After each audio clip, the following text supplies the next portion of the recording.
Hey guys, Jordan here. Welcome to my channel. I watch things and review movies and shows I've never seen before. So far I've seen Parasite, Jojo Rabbit, and now I'm engaged in the awesome series Chernobyl. I've only seen the first episode and wow, what a blast. Pun intended. The production design, the makeup, the acting, the directing, everything is so on point. What I've learned so far is that the response to the disaster was so slow initially because they didn't understand how the core could explode, so they didn't believe reports that it did indeed explode. So it's giving me some historical context here. I've also learned that apparently everyone in this town was British.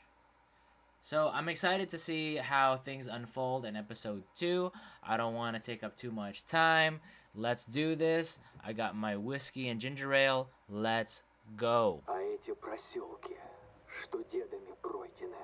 Oh, that's the splitting of the atom. See, this guy is speaking Russian. They refused to come in. Emily Watson? Oh, don't touch it with your bare fingers. Oh, man. She should have used gloves.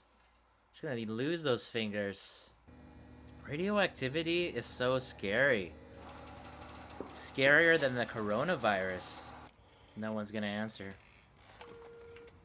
Ain't nobody home. Everybody dead. If I lived within That's what half our people work on here. 1,000 kilometers of a nuclear power plant, I should probably have some iodine pills. Satellite. Do I live within 1,000 kilometers of a power plant? Here we go.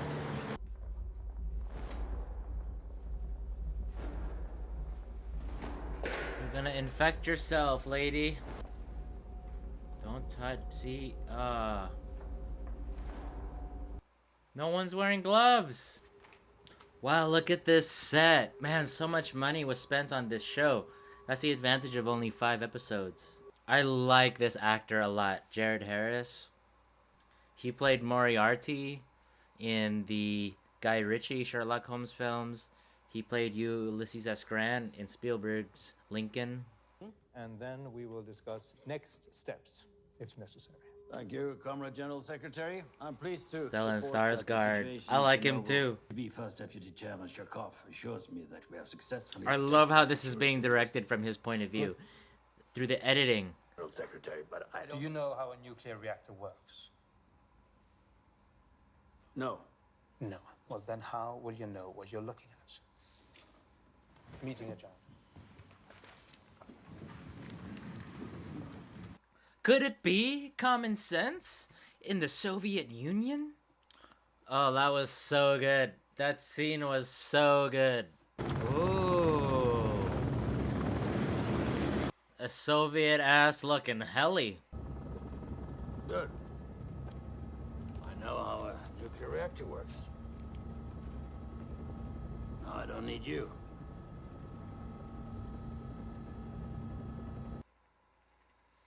Man, this show is doing a great job of explaining high conceptual scientific knowledge. Do you want radiation sickness? Because this is how you get radiation sickness.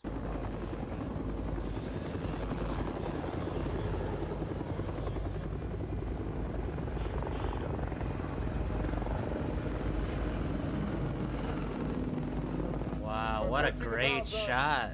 If you fly directly over that core, I promise you by tomorrow morning you'll be begging for that bullet.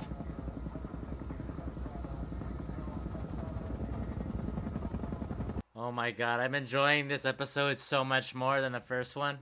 This is so intense. Take one a day for as long as they last. And go east. Get as far from Minsk as you can.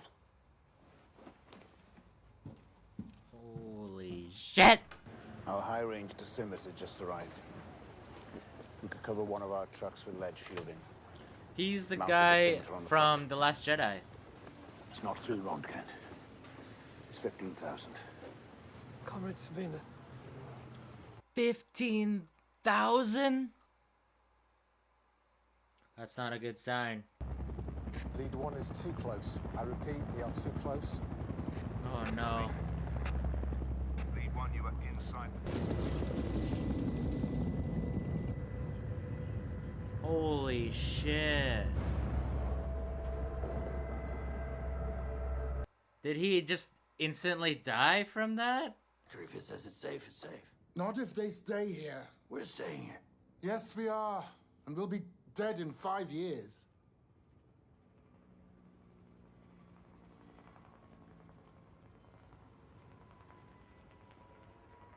I'm sorry,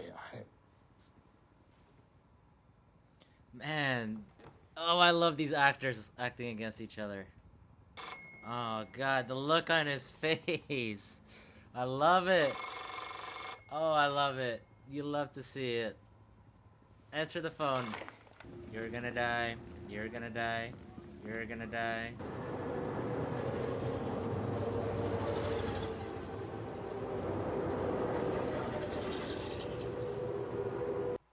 Man, the production value of this show.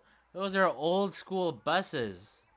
Where do they find all those old school buses? There's a lot of Riva. There's another lot of Riva. Wow. How many extras that they have at their disposal? Man. How much of this is with a blue background in CG? Because these are amazing shots that I don't think they actually shot. I think a lot of this is green screen. It's just really well done.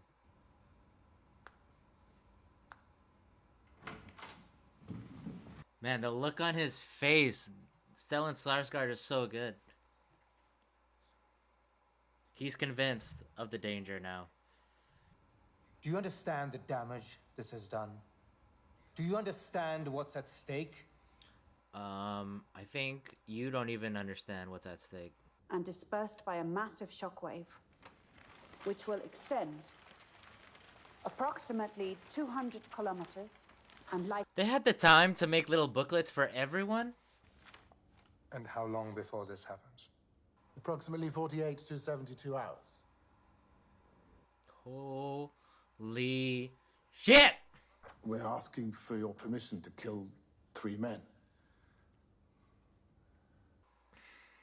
My god. You know, it's one thing to just know that scientists sacrificed their lives to protect the greater population, but it's another thing to see it all unfold before you. Like, facts can't communicate the horror of the situation in real time. Go into that water. Because it must be done. Alright, redemption for his character. He did what Jared Harris's character couldn't. Tell the truth. Why are the other reactors still working? Shut them down, man. Fuck. I recognize that sound as a Geiger counter. Oh my gosh, that Geiger counter sound is amping the tension so much. Oh my god. Oh! This show is brilliant. I have to say, I enjoyed episode 2 so much more than episode 1. And don't get me wrong, episode 1 was incredible. But there's something about this episode that was way more compelling.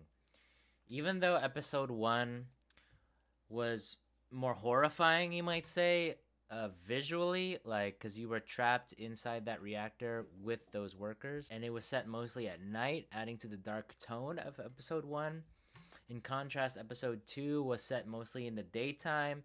You're not in the reactor for most of it. You're inside different office buildings. You're outside. You're looking in the distance at the reactor and the smoke billowing. You're looking at these apartment complexes where everyone is living in and eventually evacuated. For some reason, that visual aesthetic was way more compelling than the episode 1. And the reason why is because instead of instead of focusing on the source of the danger, which was the reactor, this episode centered on the people that are going to be affected, the everyday citizen, not the scientists, but the ones who are just going about their daily lives, and the ones who are discovering about this situation from the outside and trying to reckon with it. Episode 2 opens up the drama to the global scale, whereas episode 1 was on a local scale. And on top of that was the performances of Jared Harris and Stellan Skarsgård. My God, their acting is so on point. Emily Watson, she is amazing in this too, as always. And there are just certain images that really seep into your psyche, like the distant images of that bellowing smoke, that ever-present danger that is a ticking time bomb. It's already lethal as hell, but is going to turn into this like huge atomic bomb.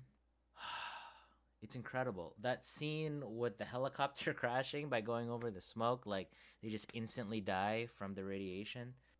It's I'm speechless. It's so horrifying in its own way. Man, and then at the end where they use, when you go back into the core, or you go back to the reactor and the lights are dimming and the Geiger counter is going off the charts, like, this show is just so well done. Like, the production design of this episode alone astounded me. Like, that shot of Jared Harris and Stellan Skarsgård on the roof, just like looking down at all the people that they need to evacuate. All of those old school buses coming in, all of those Soviet helicopters, like, those had to have been real helicopters, or they just copied and pasted like one or two helicopters going over. I don't know how they made this show, but it feels really, really, really expensive. There's probably a lot of green screen that was used in the backgrounds to make it look amazing, but my gosh, episode 2 has really sold me on this show. It's expanded the tension, it's expanded the suspense, it's expanded the drama to a greater scale, and now I just can't wait for episode 3. Something else that this really makes me think of, even though I know it's not quite the same as the immediate danger of a melting nuclear core, is global warming. You know, so much denial of global warming in the United States that is very distressing when all the data points to climate change happening. Human nature, man. Human nature loves to deny what it fears. It loves to deny the existence of something that could threaten our lives. So thank you guys so much for watching. I'm really enjoying myself watching this series. I hope you will stick with me for the rest of these videos, and I can't thank you enough for the likes and the subscriptions that you've been giving me. If you've watched all the way until this moment in the video, I thank you so much for doing that. It really helps me out. Please like and comment below and subscribe to my channel, and I will see you in the next episode.